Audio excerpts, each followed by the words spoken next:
Olá pessoal, tudo bem com vocês? Aqui é o Leandro falando, retornando com o nosso curso de Físico-Química 1.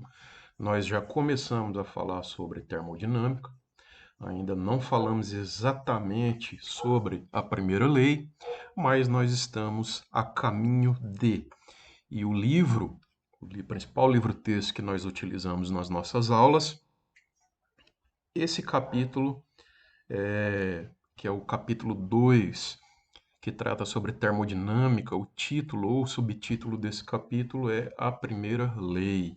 E nós já falamos sobre trabalho na nossa aula anterior, falamos sobre o cálculo de trabalho em trabalho de expansão, falamos em trabalho máximo de expansão, trabalho mínimo de expansão e vimos muitos outros detalhes. Então, para entender o que é exatamente a primeira lei da termodinâmica, nós precisamos entender bem sobre trabalho e precisamos entender bem sobre calor.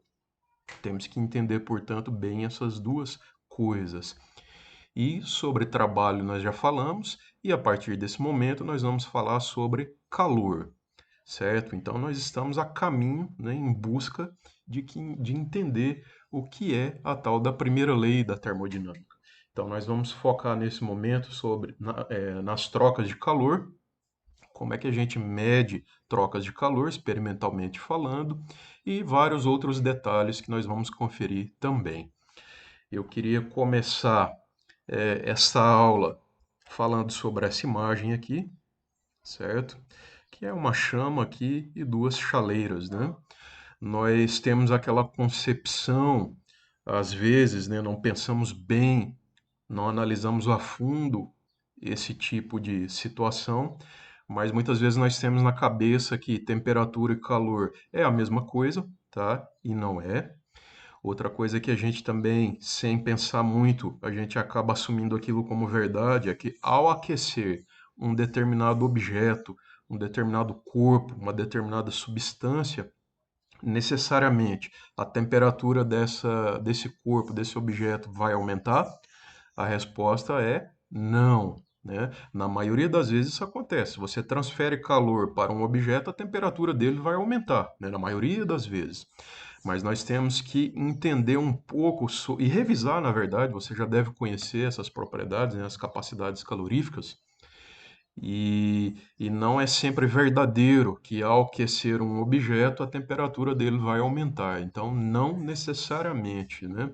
Nós temos situações onde uma determinada substância ela apresenta capacidade calorífica infinita, né? Talvez isso seja uma novidade para você, mas vamos pensar no seguinte: vamos pensar no exemplo mais corriqueiro e básico que a gente pode imaginar nesse momento. Se você tem uma chaleira com água lá numa chama e essa água está em ebulição, significa, né, partindo do princípio que é água pura, nós temos que, durante a transição de fase, quando a água está passando do estado líquido para o estado gasoso, né, está rolando aqui o fenômeno que a gente chama de ebulição, que é a passagem turbulenta da fase líquida para a fase gasosa. Durante a ebulição, a temperatura da substância, se for pura, vai permanecer constante, né? Desde que você mantenha a pressão constante, certo? Não adianta você ir lá e aumentar a chama do fogão, que a temperatura da água durante a ebulição, se a água for pura, a temperatura não vai aumentar, né? Não interessa a quantidade de calor que você forneça para a água, não interessa o aumento na taxa da transferência de calor, que a água vai ficar a 100 graus, certo? Por quê? Porque durante a mudança de fase, durante a ebulição, a capacidade calorífica é infinita. Ou seja, podes fornecer qualquer quantidade de calor que a temperatura não vai variar, né? Portanto, a gente diz que a capacidade calorífica, neste caso, ela é infinita. Aí você vai me perguntar, mas o que está sendo feito com o calor? Se eu lá aumento a taxa de transferência de calor, né, ou seja, eu abro mais a válvula, né, a torneirinha lá da chama, do fogão, o que está sendo feito com aquele calor? Aquele calor, né, Você está transferindo calor, você está transferindo energia na forma, aliás, na forma não, né? De acordo com a aula passada, não seria muito correto dizer dessa forma, né? Você está transferindo calor, está transferindo energia, desculpa, via calor, tá? Essa energia é usada para separar as moléculas, né? Romper as ligações de hidrogênio e as moléculas d'água vão passar do estado líquido para o estado gasoso. É isso que é feito com a energia, tá? Então, toda a energia é usada para isso, tá? Para fazer o rompimento das ligações de hidrogênio. Porém, a temperatura vai ficar constante. Agora, quando não está rolando a ebulição, né, parte da energia é usada para separar as moléculas, porque as moléculas estão passando também do estado líquido para o estado gasoso, né? Daí não é ebulição, é meramente uma evaporação, tá? A energia está sendo usada para separar as moléculas, mas também está sendo usada para aumentar a temperatura das moléculas d'água, né? Aumentar a temperatura daquela massa d'água, certo? Então é isso aí. Dito isso, né? Analisando esse fenômeno aqui que é bastante curioso, né? Que é a ebulição, né? Você vê, né? Um fenômeno muito simples, tão corriqueiro. Você já ouviu falar tantas vezes sobre ebulição, ainda tem coisa para se discutir sobre ebulição, né? A química é fantástica por isso, né? Sempre há uma novidade, sempre há algo escondido que nós podemos analisar e interpretar usando as mais diversas fontes e áreas do conhecimento, ok? Então, definição de capacidade calorífica. Cesão, é a relação entre o calor transferido, né, absorvido, naquele fenômeno em questão, dividido pela variação de temperatura.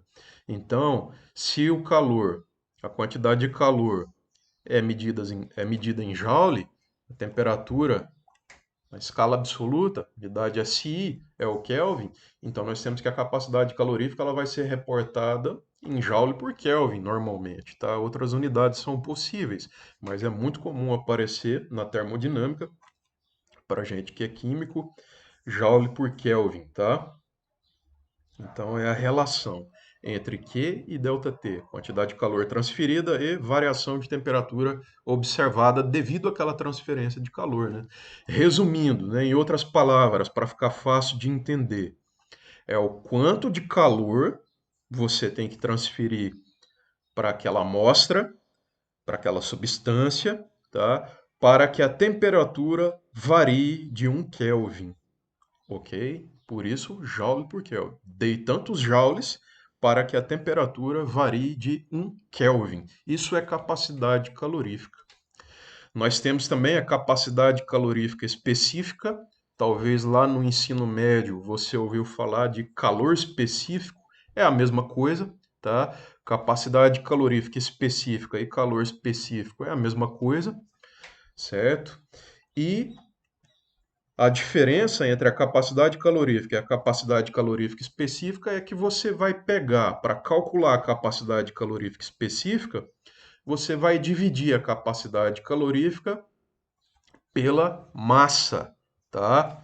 Então é a capacidade calorífica pela massa. Então é joule por Kelvin por grama ou qualquer outra unidade de massa que você possa utilizar. Pode ser quilograma, por exemplo, tá? Mas é muito comum aparecer joule por Kelvin por grama, tá? Então, a capacidade calorífica específica, vamos usar CS, certo? Então, é muito semelhante essas duas grandezas, o Czão e o CS. Qual que é a diferença, né? Tem semelhança, mas é um pouco diferente. Enquanto que a capacidade calorífica é para o todo da amostra, certo? A capacidade calorífica específica é por unidade de massa dessa amostra em questão, certo?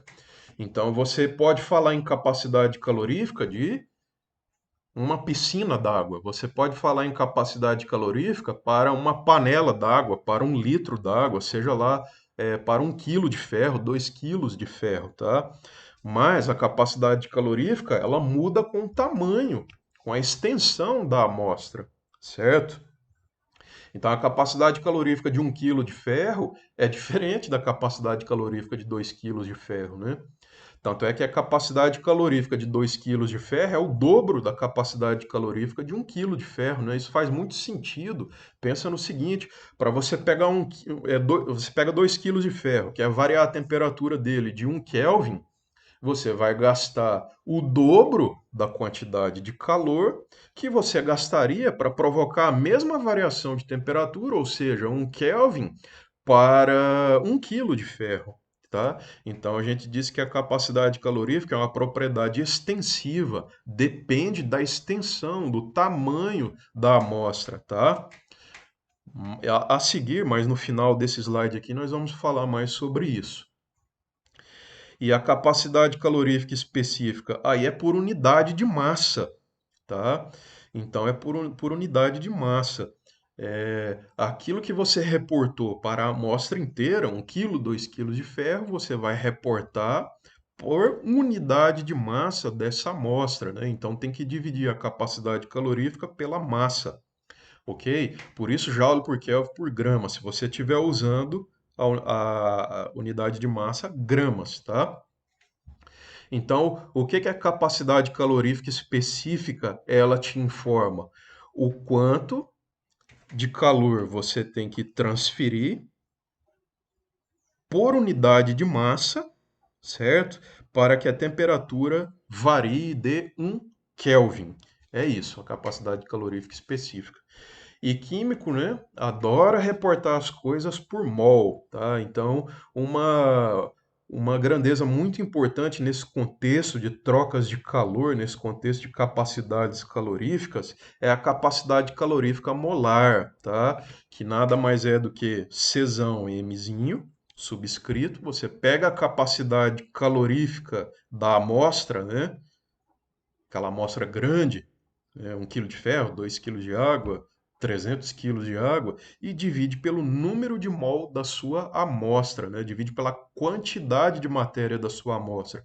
Então aí nós teremos a capacidade calorífica molar, em joule por Kelvin por mol. Se a capacidade calorífica específica é por grama, ou por unidade de massa, qualquer que seja essa unidade de massa, a capacidade calorífica molar é por mol, por cada unidade, né, para cada mol de amostra que você tem, certo?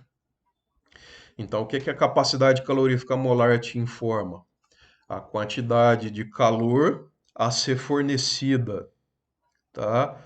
Por mol de material, de substância, a substância em questão, para que a temperatura varie de 1 Kelvin, né? Aqui é tranquilo, né? O vai e vem, né? Como assim o vai e vem, né? Se você dá calor para a substância, a temperatura dela vai aumentar, né? De 1 Kelvin, né? Eu estou falando assim, a capacidade calorífica molar, né? Você deu tantos joules, tá, de calor para a substância, né? Cada substância vai ter a sua capacidade calórica molar, dei tantos joules, certo? Para cada mol de substância. Aí a temperatura subiu 1 Kelvin. Se você dá, a temperatura sobe de 1 Kelvin. Se você tira calor, a temperatura cai de 1 Kelvin, certo? Então, só com esse slide aqui, esse pedaço de slide aqui, já dá para a gente interpretar um monte de fenômenos, tá? Dá para a gente analisar muita coisa. Por exemplo, é, esses dias até aconteceu isso aqui em casa. Olha só, que fenômeno simples, mas interessante. Eu fui tirar uma forma de dentro do forno, evidentemente ela estava quente, certo? Eu peguei uma toalha molhada e fui tirar aquela forma do forno. Rapidamente, né, eu senti que a toalha ficou muito quente, rápido demais, tá? Aí eu tive que desistir e pegar uma toalha seca, tá? E com a toalha seca isso não aconteceu, tá? Eu consegui tirar a forma que estava bastante quente do forno e consegui tirar, deu tempo de tirar, botar lá no descanso na mesa e não queimei as mãos, tá? Mas Então, o que que aconteceu? Com a toalha molhada também dava, mas tinha que ser muito rápido, né? Mas como eu fui lento naquela ocasião, eu não consegui fazer esse trabalho com a toalha molhada e consegui fazer o trabalho com a toalha seca. Por que isso? Né? Então, é uma questão que vai aparecer para você em uma lista de exercícios futura e você consegue responder isso aí usando conhecimentos de capacidade calorífica, tá? Cada substância tem uma capacidade calorífica, certo? Então, o comportamento, né, o aumento ou a diminuição de temperatura para substâncias diferentes é diferente frente à mesma quantidade de calor, tá? Então, isso tem a ver com a capacidade calorífica, tá? Então, fica para você depois essa questão que eu vou colocar. Então, tem muita coisa que você pode interpretar aqui usando os conhecimentos essa pequena quantidade de informações que nós discutimos até agora nessa aula, tá? Aí vem cabo de panela, né? Porque cabo de panela é interessante que ele não seja de metal, certo? Que ele seja um cabo emborrachado ou de plástico, tá? Apesar, até estou olhando agora aqui, ó, no caso, uma panela que tem cabo de metal, tá? Mas é uma É um cabo que pode queimar tua mão. Inclusive, eu já me queimei, tá? Cabo de metal, ele vai rapidamente aumentar a temperatura, diferente de um cabo emborrachado, tá? Então, você olha o cabo de metal ali, o cabo de metal, né, ele é arranjado de uma forma um pouco mais cuidadosa do que os outros cabos. Você vai meter a mão ali, pode queimar a mão, tá? Naquele cabo de metal. E o mesmo talvez não aconteceria com um cabo de outro material, certo? E aí, por quê? Tem a ver com capacidade calorífica também. Então, isso fica para os exercícios para você responder depois, certo? Então, comentando agora sobre essa última parte do slide aqui. Na verdade, só isso aqui que me interessa no momento, ó. Essa imagem foi só ilustrativa para a gente começar a discutir esse assunto de hoje. Propriedades intensivas e propriedades extensivas. Não sei se eu já falei sobre isso. Se já falei, fica como revisão. Se não falei, são informações muito relevantes e devem ser passadas para vocês. Uma propriedade extensiva é uma propriedade que depende da extensão, do tamanho da amostra. Uma delas é a capacidade calorífica, como eu já disse. Capacidade calorífica de 2 quilos de ferro é o dobro da capacidade calorífica de 1 quilo de ferro, tá? Então depende do tamanho, é proporcional à extensão, à massa, né, ao tamanho, digamos assim, em termos de massa, tá? Da amostra, certo? Então a gente fala do tamanho, né, mas a gente tem que se especificar bem o que que eu quero dizer por tamanho, né? Nesse caso aqui eu estou me referindo à massa da amostra, tá? A massa da amostra, ou então a quantidade de matéria da amostra, certo? Talvez fique até melhor, né? Já que a gente é químico, gosta de reportar as coisas em termos de quantidade de matéria, né? Então, uma propriedade extensiva depende da extensão da amostra em termos de massa, tá? Ou em termos de quantidade de matéria, certo? Já uma propriedade intensiva não depende da extensão, da massa, da quantidade de matéria da amostra, tá? Então, como propriedade extensiva, eu já disse, já dei um exemplo, né? A capacidade calorífica. Outra propriedade extensiva, massa, né? Se você tem 1 mol de água, 18 gramas.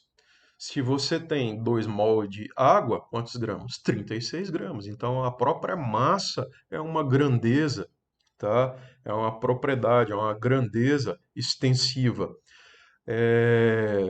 Vamos pegar aí agora exemplos de propriedades intensivas, tá? A propriedade intensiva, ela independe da quantidade de matéria da sua amostra. Por exemplo, ou da extensão, né, da amostra.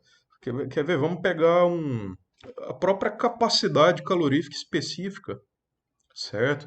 A capacidade calorífica específica da água, por exemplo, é 4,18 joule por Kelvin por grama, certo? Capacidade calorífica específica da água é 4,18 joules por Kelvin por grama.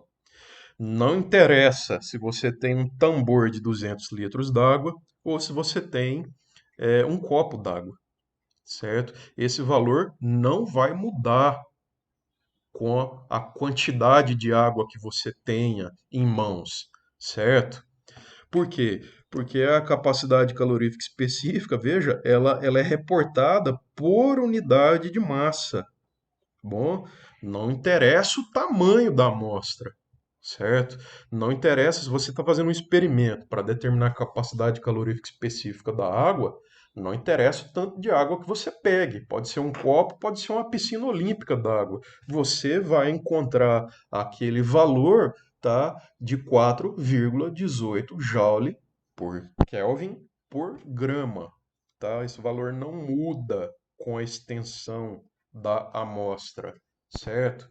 Outra, a mesma coisa, a capacidade calorífica molar, tá? É sempre um valor para uma determinada substância, né?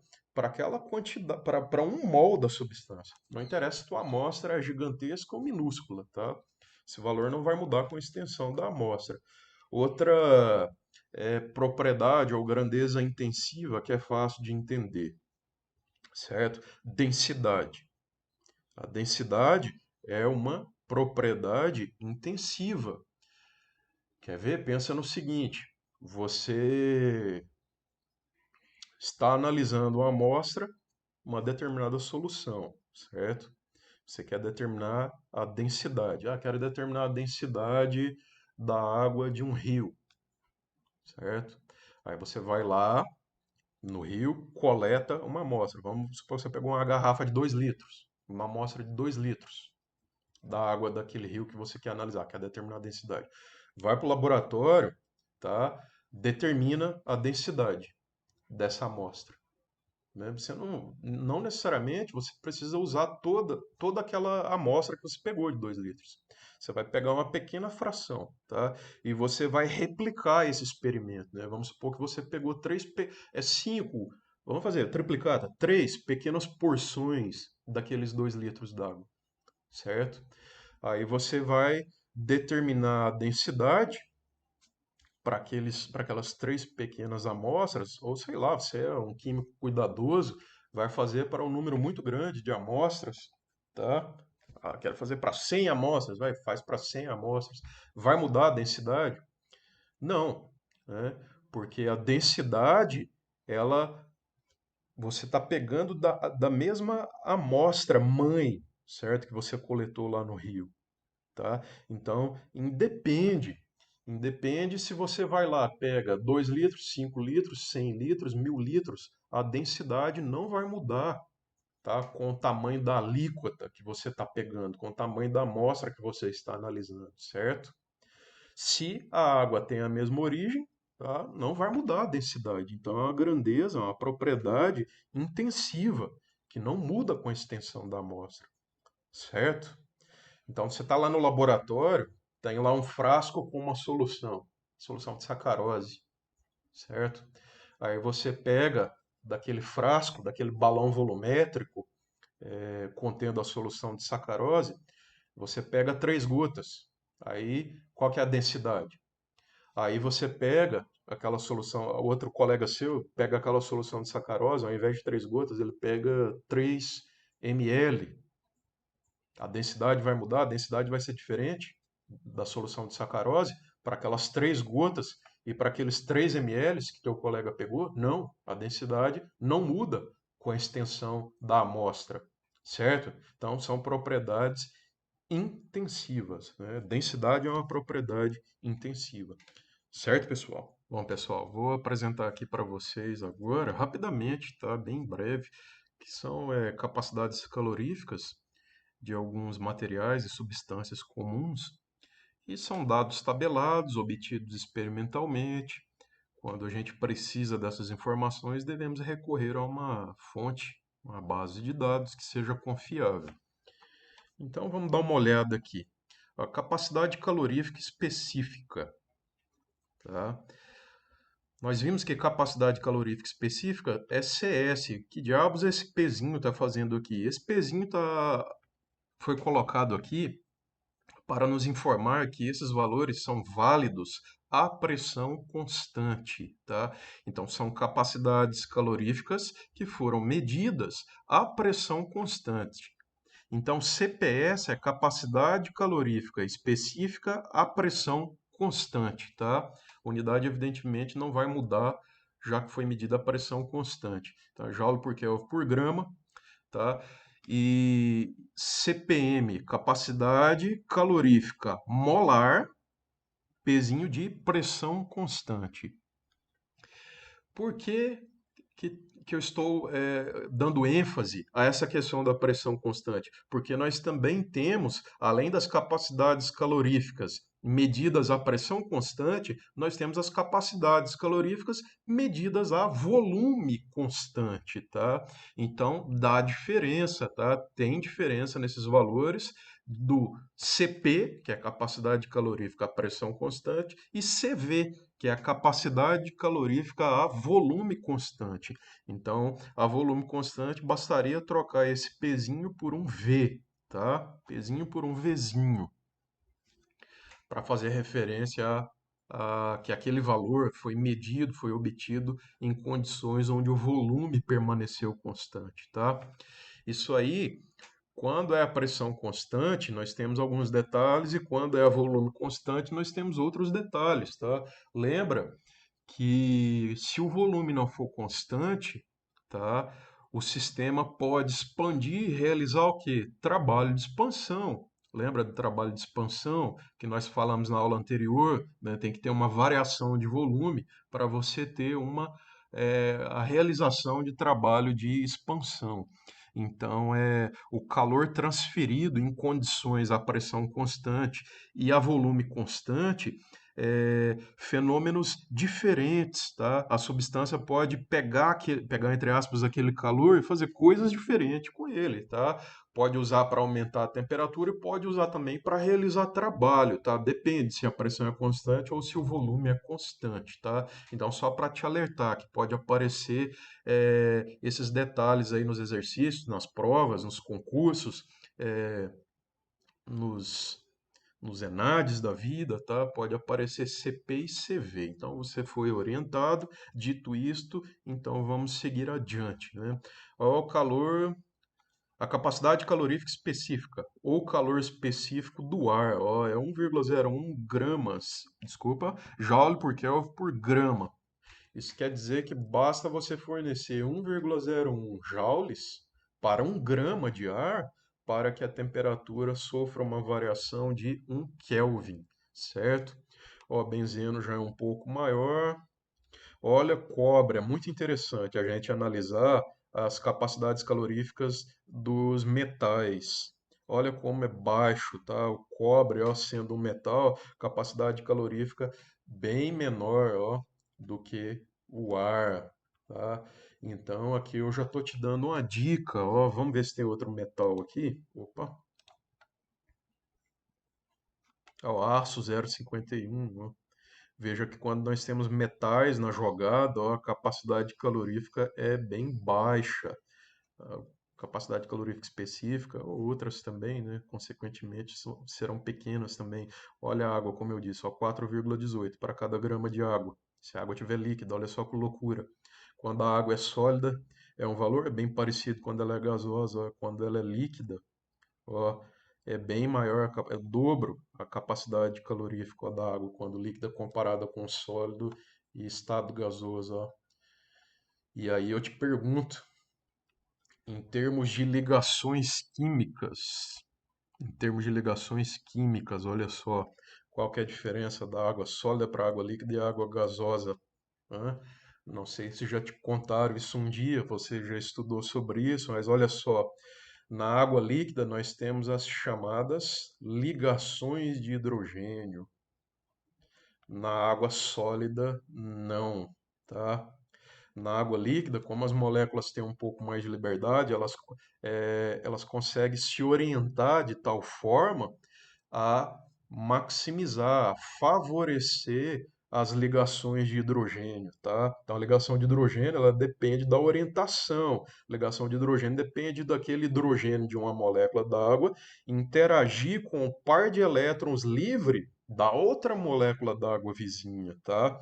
Então, a orientação, como é que essas moléculas estão orientadas umas em relação às outras, é que vai ditar a efetividade da ligação de hidrogênio ou não, tá? Então, na água líquida nós temos ligação de hidrogênio, tá? Na água sólida, essa ligação de hidrogênio ela já não é tão favorecida, tá? Talvez a gente nem possa chamar de ligação de hidrogênio, né? Ou se podemos falar em ligação de hidrogênio no caso da água sólida, elas são muito fracas, tá? São pouquíssimo efetivas comparado à água líquida, porque no sólido as moléculas já não têm tanta liberdade, elas não vão conseguir se orientar de forma a favorecer a maximização das ligações de hidrogênio. Tá vendo que louco? Então a presença de ligações de hidrogênio provavelmente é um dos fatores, tá? Que provoca essa diferença, ó, na capacidade calorífica da água líquida em relação a sólido e gás, tá? Se no sólido praticamente não tem, gás também não tem, né, ligação de hidrogênio, tá? As moléculas estão bem mais afastadas. Então, olha só, tá vendo como a química é interessante? Sempre tem uma carta na manga, sempre tem uma carta escondida para a gente discutir e interpretar os fenômenos. Ó, a química é fantástica mesmo, né, pessoal? Não tem jeito. Olha o aço, tem metal envolvido, ó, capacidade calorífica muito baixa, certo? Cobre, ó, muito baixa a capacidade calorífica, ó. Então aqui eu já estou te dando uma dica sobre a história do cabo de panela, certo? Então, minha gente, fica aí, ó, as dicas. Capacidade calorífica molar, tá? Também é semelhante. Analise que o que a gente analisou para específica vale para molar também, certo? Então, se você vê o ar, a capacidade calorífica baixa, então a molar também, tá? Então, tem que tomar cuidado quando fala em capacidade calorífica em grandezas molares para o ar, né? O ar, você sabe que não é só uma substância, né? É uma, é uma mistura de substâncias. Tanto é que aqui no final fala, ó, a capacidade calorífica molar são dadas somente para ar e substâncias puras bem definidas. Se não for o ar, né, o ar é bem conhecido a composição dele, né? Mas misturas elas têm composições variáveis, né? Então por isso que não é reportado a capacidade calorífica molar para todas essas situações colocadas aqui. Certo, minha gente? Bom, pessoal, como já comentado anteriormente, falamos sobre realização de trabalho, alguns detalhes, alguns cálculos e como é que a gente faz a medição de trocas de calor. Que daí nós já entramos num ramo chamado calorimetria, onde nós utilizaremos um equipamento chamado calorímetro para medir trocas de calor, envolvendo os mais diversos fenômenos, tá? Existem diversos modelos, tipos e complexidades, tá, de calorímetros. Nós temos calorímetros automatizados, destinados à indústria química, à indústria petroquímica. Nós temos calorímetros didáticos de baixo custo, tá? Alguns, ainda que simples, um pouco mais elaborados. Nós temos as chamadas bombas calorimétricas, que têm as paredes rígidas, portanto, você pode medir trocas de calor a volume constante, certo? Diferente desses calorímetros, onde as paredes não são rígidas, e aí você faz as medições das trocas de calor a pressão constante, tá? Então, são muitos modelos, como já adiantado para você, e temos também que é possível, perfeitamente possível, você construir calorímetros de baixo custo, né? Usando isopor, latinhas, né? E é bom lembrar que um calorímetro você faz uso de um termômetro para registrar as variações de temperatura e associar aquelas variações de temperatura no interior do calorímetro com as trocas de calor liberadas, né? Calor liberado ou absorvido no fenômeno de interesse. O que é importante lembrar é que se você está interessado em medir a quantidade de calor envolvida num fenômeno, seja calor liberado ou absorvido, você tem que usar o calorímetro pelo menos 2 vezes, tá? Você tem que fazer uma etapa, a etapa de calibração do calorímetro, certo? Sendo que nessa etapa de calibração, você faz com que aconteça dentro do calorímetro um fenômeno que libere uma quantidade bem conhecida e bem estabelecida de calor, certo? Pode ser uma reação química, é muito usado a combustão do ácido benzoico, que libera uma quantidade de calor bem conhecida, bem estabelecida. Você pode usar uma fonte de tensão que faça passar lá dentro do calorímetro uma determinada corrente, certo? Por um determinado tempo e por uma resistência. E essa passagem de corrente por essa resistência, né? Você conhecendo a corrente, conhecendo a tensão, conhecendo o tempo que essa corrente ficou circulando lá dentro do calorímetro, mais especificamente em uma resistência dentro do calorímetro, você consegue calcular a quantidade de calor que essa corrente eh, proporcionou através da passagem na resistência, né? É algo bastante semelhante a um chuveiro, né? Passa uma corrente na resistência e aquece a água lá dentro do chuveiro. Um calorímetro é a mesma ideia, tá? Se você está optando por fazer a calibração usando uma fonte de energia, nós vamos ver mais detalhes a seguir, tá? Depois que você calibrou o calorímetro, ou seja, você determinou a capacidade calorífica do calorímetro ou a sua constante, a chamada constante do calorímetro, aí sim, usando essa capacidade calorífica ou essa constante do calorímetro, você consegue ir para a etapa de determinação, que é a etapa onde você faz acontecer dentro do calorímetro o fenômeno que você está interessado em investigar, certo? Então, o calorímetro ele serve para isso, para você medir trocas de calor nos mais diversos fenômenos, no fenômeno que você está interessado em investigar. Pode ser um fenômeno físico, tá? Pode ser uma reação química, certo? E várias outras possibilidades que você pode recorrer ao uso de um calorímetro, né? Lembrando sempre que você faz o monitoramento da temperatura do interior do calorímetro para você conseguir calcular a quantidade de calor envolvida naquele fenômeno sob investigação. Então, um probleminha aqui para a gente resolver envolvendo calorimetria. Calibrando um calorímetro e medindo a transferência de calor. Medindo uma transferência de calor ou um calor transferido, algo assim. Em um experimento para medir o calor liberado pela combustão de uma amostra de um nutriente, o composto foi queimado em um calorímetro e a temperatura aumentou de 3,22 graus Celsius.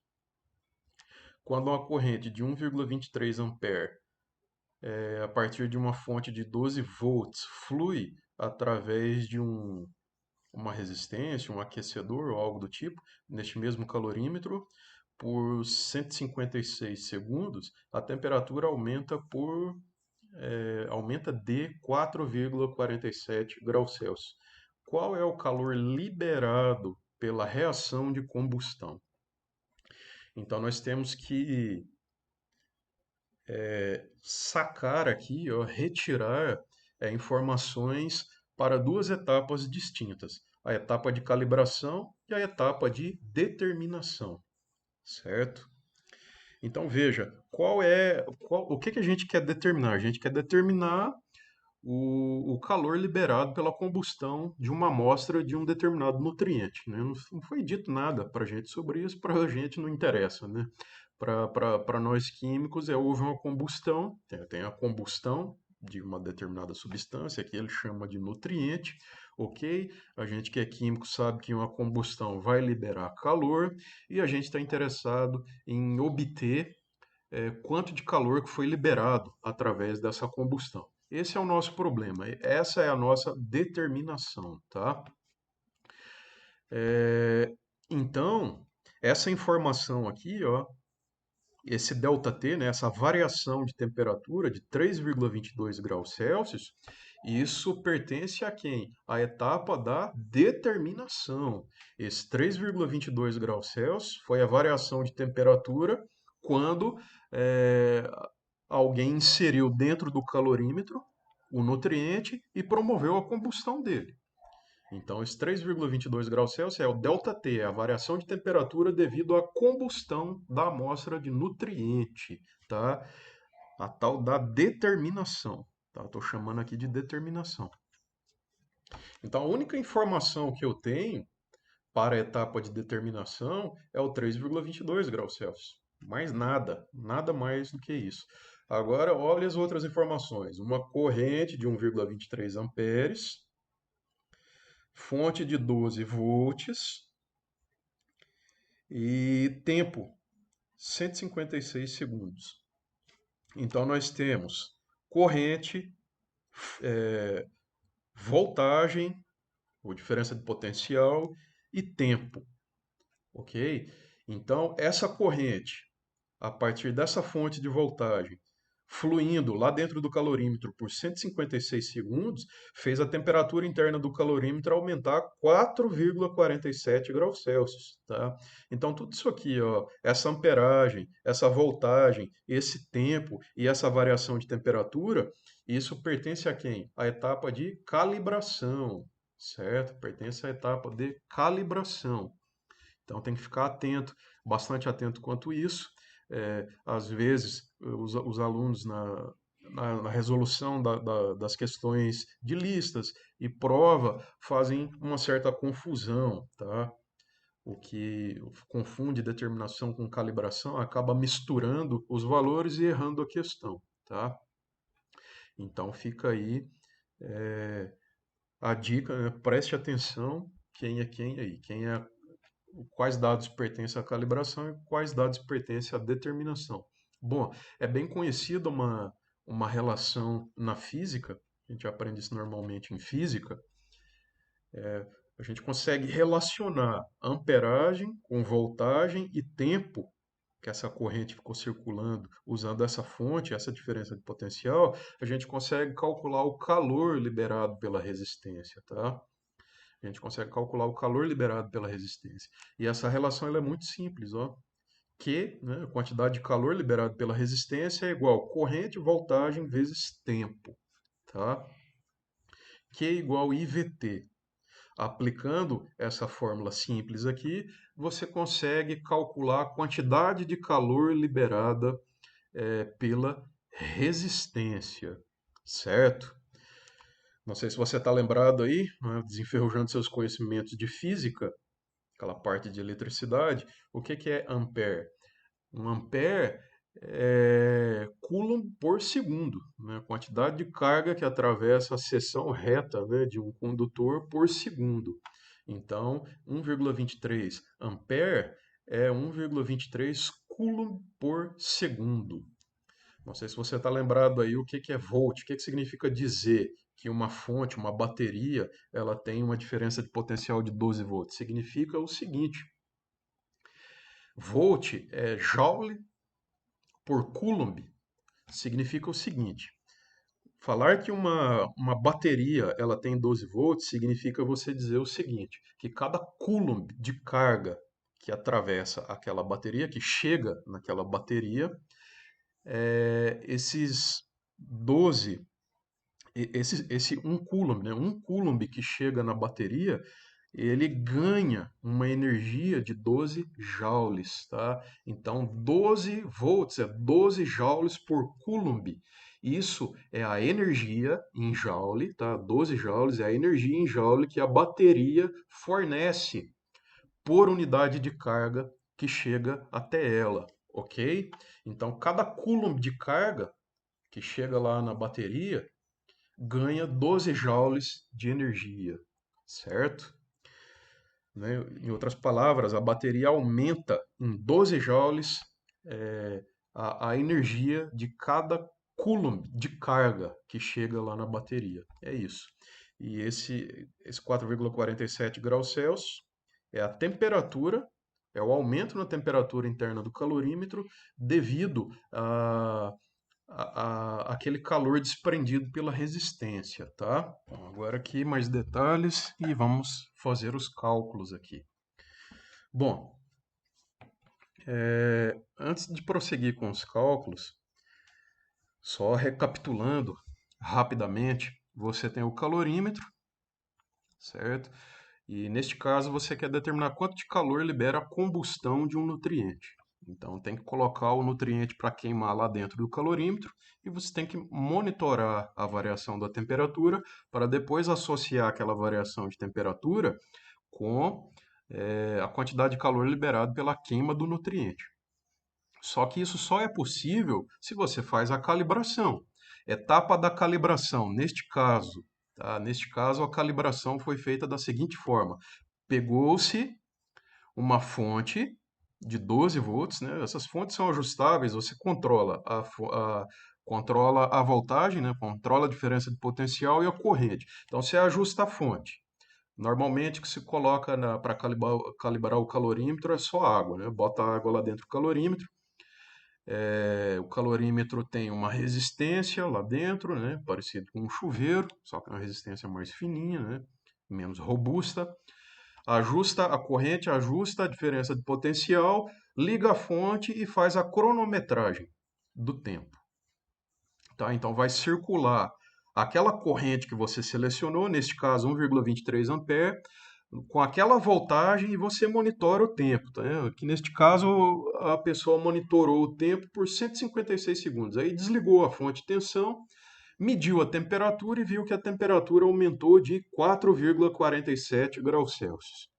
Então, fazendo os cálculos da calibração, a quantidade de calor liberada pela resistência, corrente, que é 1,23 ampere, voltagem, que é 12 volts, tempo de 156 segundos. Multiplica tudo, o calor liberado pela resistência é 2.302,56 joules, certo? Essa é a quantidade de calor liberada pela resistência. Mas não é só isso, tá? O que eu vou fazer com essa quantidade de calor? Que cálculo eu tenho que fazer? Bom, essa quantidade de calor liberada pela resistência provocou um aumento na temperatura interna do calorímetro de 4,47 graus Celsius. Se você se lembrar da fórmula da capacidade calorífica, é a relação entre calor e variação de temperatura. Então, essa quantidade de calor, 2.302,56 joules, provocou um ΔT de quanto? 4,47 graus Celsius. Se eu divido 2.302,56 por essa variação de temperatura, 4,47 graus Celsius, eu chego na capacidade calorífica do calorímetro, a tal da constante do calorímetro, cujo valor é 515,11 joules por grau Celsius. Tá? Ah, mas não é joule por Kelvin? Não. Não necessariamente. Aqui a variação de temperatura foi em graus Celsius, então vamos pegar a variação em graus Celsius. Só que se eu escrevesse aqui Kelvin, estaria errado? Não, não estaria errado, porque ΔT em graus Celsius é igual ΔT em Kelvin, tá? Olha o que eu estou falando, ΔT, não o T, certo? Variações de temperatura em Kelvin e graus Celsius têm o mesmo tamanho, tá? Entre aspas. Então, essa é a capacidade calorífica do calorímetro. Cuidado para não fazer confusão, hein? Misturar dados da calibração com a determinação. Agora vamos lá para a determinação. Eu sei que capacidade calorífica é a relação entre Q e ΔT. Se eu já tenho a capacidade calorífica do calorímetro, eu sei que na etapa de determinação, quando foi queimada, desconecta os cabos, tá? E coloca lá dentro do calorímetro o composto que você quer queimar e queima ele dentro do calorímetro, tá? Aí essa queima é realizada como? Bom, eu disse para desconectar os cabos, mas depende do modelo de calorímetro, né? O que pode ser feito é desconectar a fonte, se esse modelo de calorímetro permite isso, né? Iniciar a queima do nutriente lá dentro usando uma determinada fonte de tensão. Isso depende do modelo do calorímetro, não vem ao caso, né? A gente agora está discutindo a fisicoquímica teórica e não experimental. Nós vamos fazer isso no laboratório, tá? Tem a parte de fisicoquímica experimental que nós vamos fazer algo bastante semelhante a isso, tá? Então, coloca lá para queimar dentro do calorímetro o nutriente, queimou o nutriente dentro do calorímetro, olhou no termômetro, viu que a temperatura variou de quanto? 3,22 graus Celsius.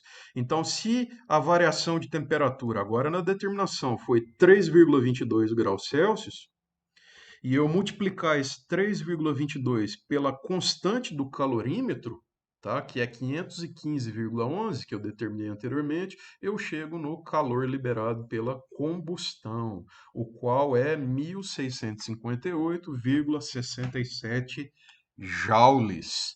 Certo, pessoal? Então, o calor liberado pela combustão da amostra de nutriente é 1.658 aproximadamente joules, certo?